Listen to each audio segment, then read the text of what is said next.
إن الحمد لله نحمده ونستعينه ونستغفره ونعوذ بالله من شرور أنفسنا ومن سيئات أعمالنا من يهده الله فلا مضل له ومن يضلله فلا هادي له ونشهد أن لا إله إلا الله وحده لا شريك له ونشهد أن محمدا عبده ورسوله أرسله بالحق بشيرا ونذيرا والصلاة والسلام على محمد وعلى آلہ وأصحابہ اجمعین ومن تبعهم بإحسان من الأئمة والهداة والصالحین إلى يوم القیامہ۔ رب اشرح لي صدری ويسر لي أمری واحلل عقدة من لسانی يفقهوا قولی ربنا زدنا علما اللهم فقهنا في الدین آمین یا رب العالمین۔ السلام علیکم ورحمۃ اللہ وبرکاتہ۔ بسم اللہ الرحمن الرحیم۔ آج ہم نے انشاءاللہ سٹارٹ کرنا ہے آیت نمبر 215 سے، ٹھیک ہے؟ پیچھے ہم اپنا لیسن جو ہے وہ کمپلیٹ کر لیا تھا ہم نے، اور ہم نے لاسٹ 214 آیت جو پڑھی تھی اس میں ہم نے یہ سیکھا تھا کہ زندگی میں جب ہم ایمان لاتے ہیں، اقرار کرتے ہیں، تو پھر آزمائے جاتے ہیں مختلف طریقوں سے۔ خوشی سے بھی آزمائے جاتے ہیں، غمی سے بھی آزمائے جاتے ہیں، کامیابی سے بھی آزمائے جاتے ہیں، ناکامی سے بھی آزمائے جاتے ہیں۔ زیادہ تر جو عمومی آزمائشیں آتی ہیں زندگیوں میں وہ ہلکی پھلکی ہی ہوتی ہیں، لیکن یہاں خاص طور پر چونکہ نو مسلموں سے خطاب تھا جو مسلمان ابھی ہوئے تھے مکہ میں، اور ان سے خطاب تھا، تو ان پر جس طرح کی آزمائشیں آ رہی تھیں، مالی بھی، جسمانی بھی، جانی بھی، جذباتی بھی، تو اس حساب سے پھر اللہ سبحانہ و تعالیٰ نے یہاں جن آزمائشوں کا ذکر کیا ہے وہ اس سے مثال دیتے ہوئے پچھلی قوموں کی جو مسلمان ہوئے تو ان کو کس طرح کی آزمائشیں درپیش ہیں۔ لیکن عام طور پر آپ دیکھیں گے کہ ہماری زندگیوں میں اس طرح کی آزمائشیں نہیں آتی کہ کسی کی اس طرح سے جان اور مال کو آزمائش کے ذریعے اس کو آزمایا جائے۔ چھوٹی چھوٹی جذباتی آزمائشیں بھی ہوتی ہیں، یا چھوٹے چھوٹے سے معاملات بھی ہوتے ہیں، یا نقصان ہوتے ہیں، تو اس میں بھی ہم لوگ پھر رہ جاتے ہیں پیچھے۔ تو اصل بات یہ ہے کہ ہمیں اپنے ایمان کو مضبوط کرنا ہے، اور اس چیز پر یقین رکھنا ہے کہ الا ان نصر اللہ قریب، اللہ کی مدد قریب ہی ہے۔ اللہ پر بھروسہ کر کے، اس بات پر یقین کر کے کہ اللہ سبحانہ و تعالیٰ ہم سے محبت کرتے ہیں، وہ ہمیں کسی مشکل میں ڈال کر انہیں کوئی خوشی نہیں ہے، بلکہ اس میں ہماری ہی بہتری ہے۔ ہمیں اس میں سے گو تھرو کر کے اپنے آپ کو مضبوط بنانا ہے، اپنے ایمان کو مضبوط کرنا ہے، اللہ کے ساتھ اپنے تعلق کو مضبوط کرنا ہے۔ ہمیں اس آزمائش میں سیکھنا ہے، وہ حکمتیں سیکھنی ہیں جو معاملات کو ٹیکل کرنے کے لیے ضروری ہیں۔ مومن جو ہوتا ہے جب آزمائش میں ڈالا جاتا ہے تو اس آزمائش سے جب وہ نکلتا ہے تو وہ معاملات کو سلجھانے کی بہت ساری حکمتیں سیکھ چکا ہوتا ہے، جبکہ جو غیر مومن ہوتا ہے، یعنی جس کا اللہ کے ساتھ زندہ تعلق نہیں ہوتا، جس کے پاس اللہ کی معرفت نہیں ہوتی، تو وہ جب ایسی مشکلات میں پڑتا ہے تو وہ کلیپس کر جاتا ہے۔ مومن اپنے مضبوط ایمان کی وجہ سے مضبوط اعصاب رکھتا ہے، ٹھیک ہے؟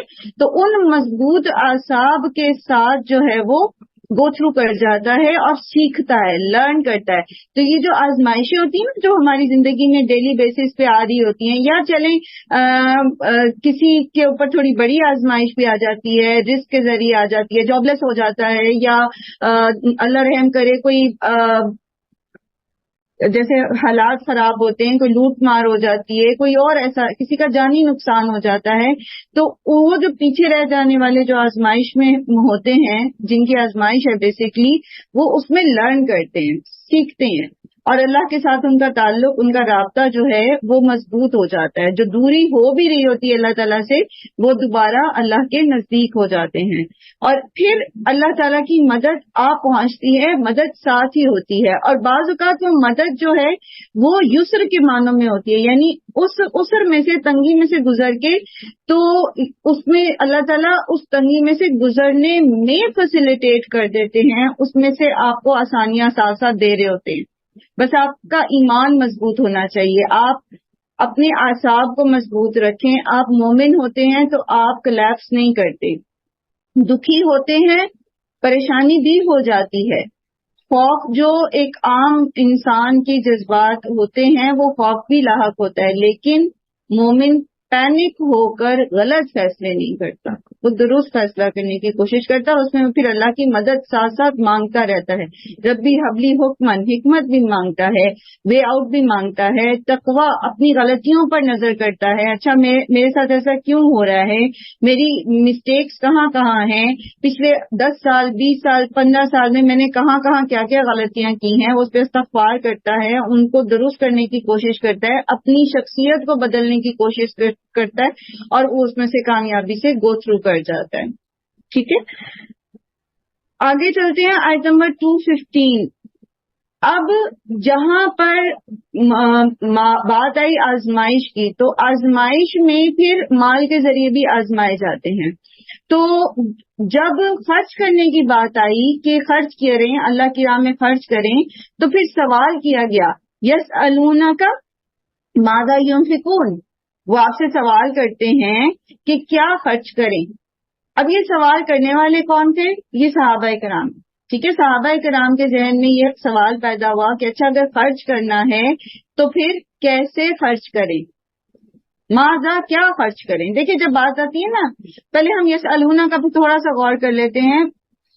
جو سوال ہے، پیچھے ہم نے پہلے پارے میں پڑھا تھا کہ کیا وہ ام تریدون ان تسألوا رسولکم کما سئل موسیٰ من قبل، تو وہاں ہم نے اس ٹاپک کو ڈسکس کیا تھا کہ سوال جو ہیں علم حاصل کرنے کے لیے سوال کرنا ضروری ہے، لیکن غیر ضروری سوالات کرنا یا محض دوسرے کو جانچنے کے لیے، اس کی علمیت کو جانچنے کے لیے، اس کے علم کے لیول کو جانچنے کے لیے سوال کرنا، یا پھر یہ کہ غور و فکر کی نیت نہیں بلکہ یعنی گفتگو کو طول دینے کے لیے سوال کرنا، یہ ناپسندیدہ ہے. کیونکہ اللہ کے رسول صلی اللہ علیہ وسلم نے فرمایا کہ ان اللہ کرہ لکم کثرۃ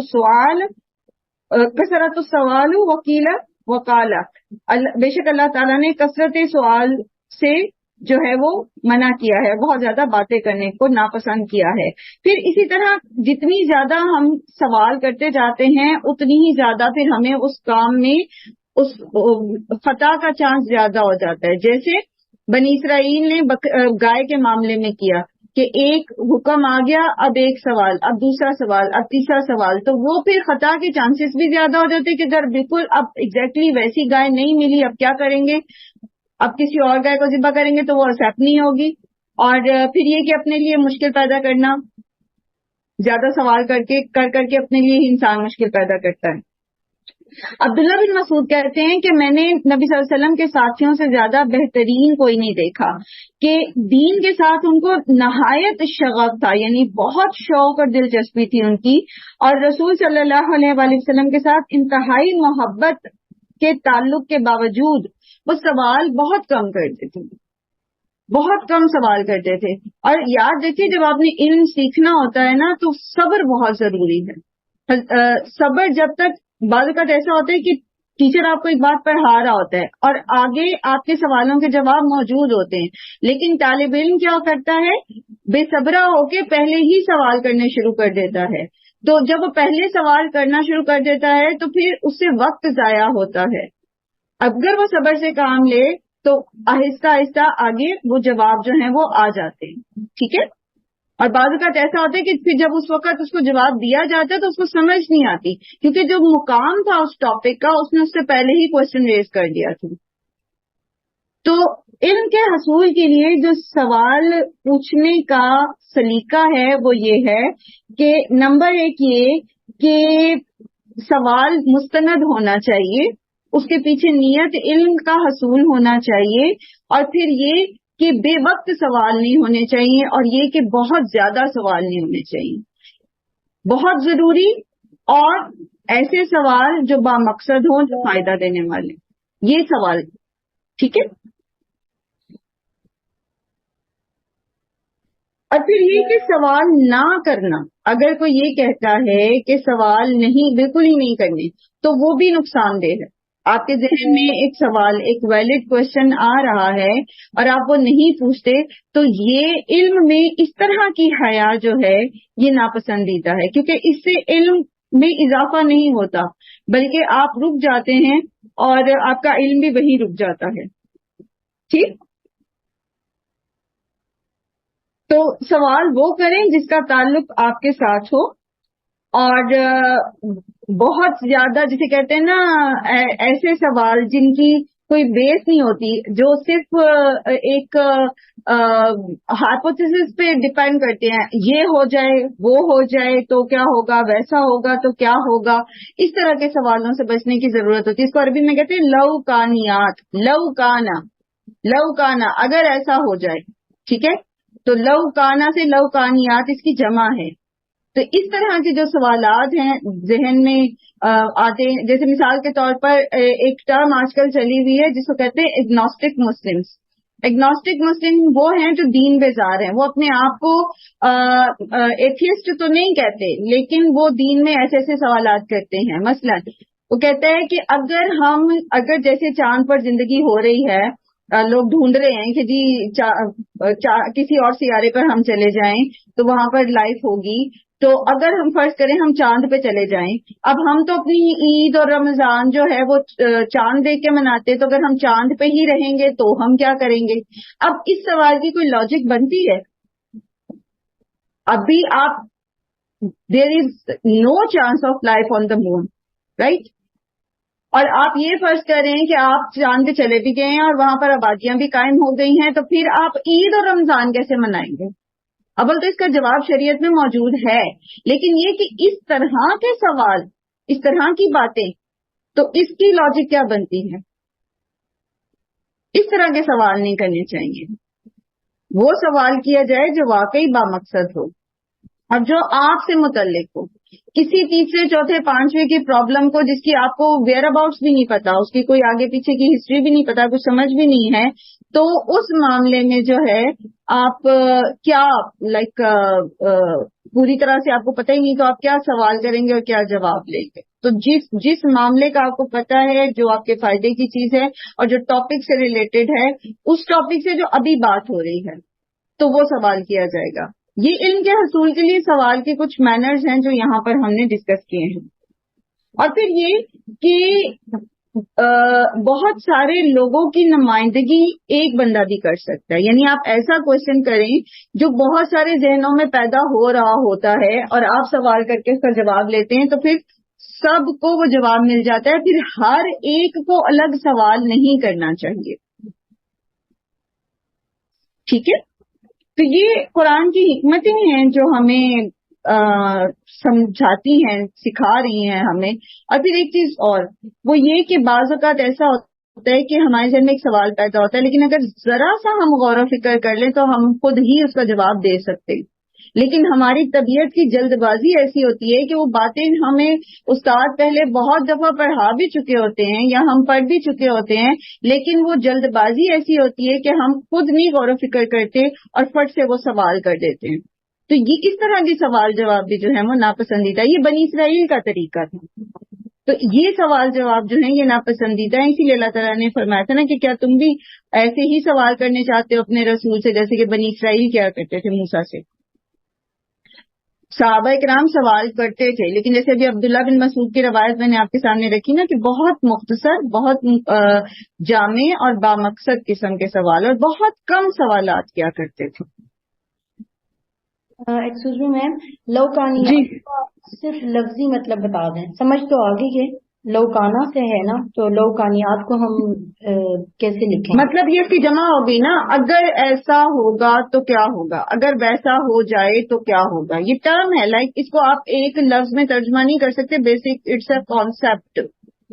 ٹھیک ہے، یہ کانسیپٹ ہے نا کہ بہت سارے معاملات میں بندہ یہی سوچتا رہے کہ اچھا اگر ایسا ہو گیا تو کیا ہوگا، ویسا ہو جائے تو کیا ہو جائے گا. جیسے اس کی بھی مثال دی میں نے آپ کو دی. اچھا، اب سوال تو انہوں نے کیا اور بڑا ویلڈ کوشچن تھا، ماذا ينفقون، کیا کچھ خرچ کریں، کیا خرچ کریں. قرآن کریم میں یہ جو انفاق کا فارمولا دیا گیا ہے نا، اس کے 3 لاجیکل کوشچنز بنتے ہیں. ٹھیک ہے، 3 لاجیکل کوشچنز بنتے ہیں جو قرآن میں مختلف جگہ پر آئے بھی ہیں اور اللہ سبحانہ تعالیٰ نے اس کے جوابات بھی دیے ہیں. سب سے پہلے یہ کہ کتنا خرچ کیا جائے. جب کہا گیا